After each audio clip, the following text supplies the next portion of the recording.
A mother of 3 is caught stealing a single apple, but the judge's ruling turns into a movement that feeds thousands.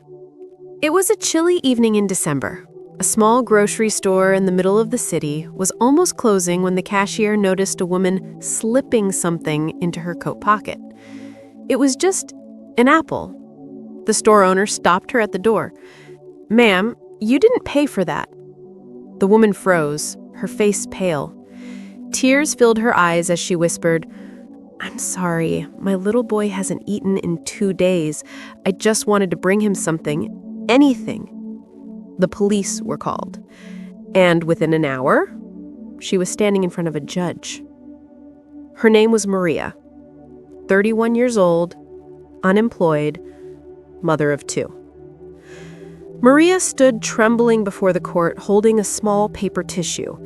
She couldn't meet anyone's eyes. The prosecutor began reading her charge in a cold voice. "Your Honor, the defendant was caught stealing food, an apple, from a local grocery. Theft is theft, no matter the value." The judge, an older man named Judge Thompson, adjusted his glasses and looked at her quietly. He didn't interrupt. He just listened. "Maria, is it true that you stole this apple?" She nodded. "Yes, Your Honor." "Why?" he asked. Her voice broke. "I lost my job 3 months ago. My husband left. My youngest is sick. I had no money left and no one to turn to. I was desperate. I'm sorry. I wasn't trying to steal for greed. I was just trying to feed my son." The courtroom fell silent. Judge Thompson closed the file in front of him. He looked down for a moment, then said, "The law says stealing is a crime, but sometimes, behind every crime, there's a story the law doesn't read." He leaned forward. "Maria, do your children have anything to eat tonight?" She shook her head. "No, Your Honor." He sighed deeply. Then he looked at the crowd seated behind her. "How many of us here have thrown away food this week?" No one answered. He continued, "How many of us would steal if it meant saving our child from hunger?" The courtroom went silent again, but this time it wasn't about judgment. It was about reflection.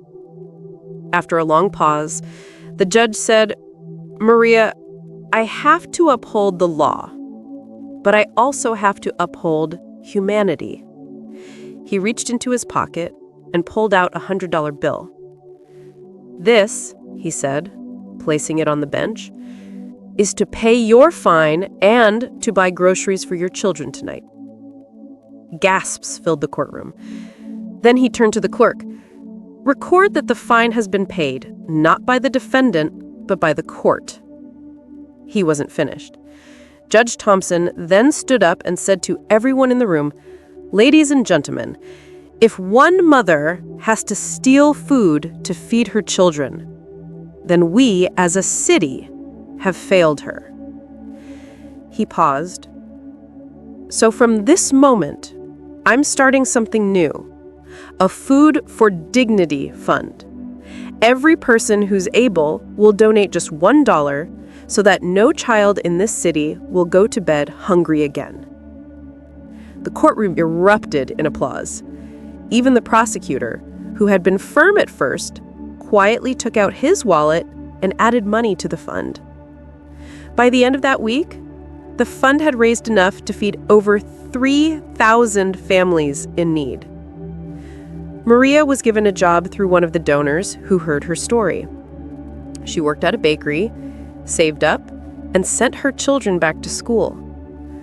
Months later, she visited the same courtroom, this time not as a defendant, but as a volunteer handing out meals to other struggling families. She walked up to the judge with tears in her eyes, and she whispered, "Thank you, Your Honor. You didn't just feed my children, you fed my hope." The judge smiled and said softly, "No, Maria, you fed ours." That day, one apple changed an entire city. Because sometimes the smallest act of kindness can grow into a movement of compassion. If this story moved your heart, don't keep it to yourself. Tap like to spread this message of compassion. Comment below, what would you have done if you were the judge? And if you believe kindness should never be forgotten, subscribe and join us every week for more real, emotional stories that remind us what humanity truly means.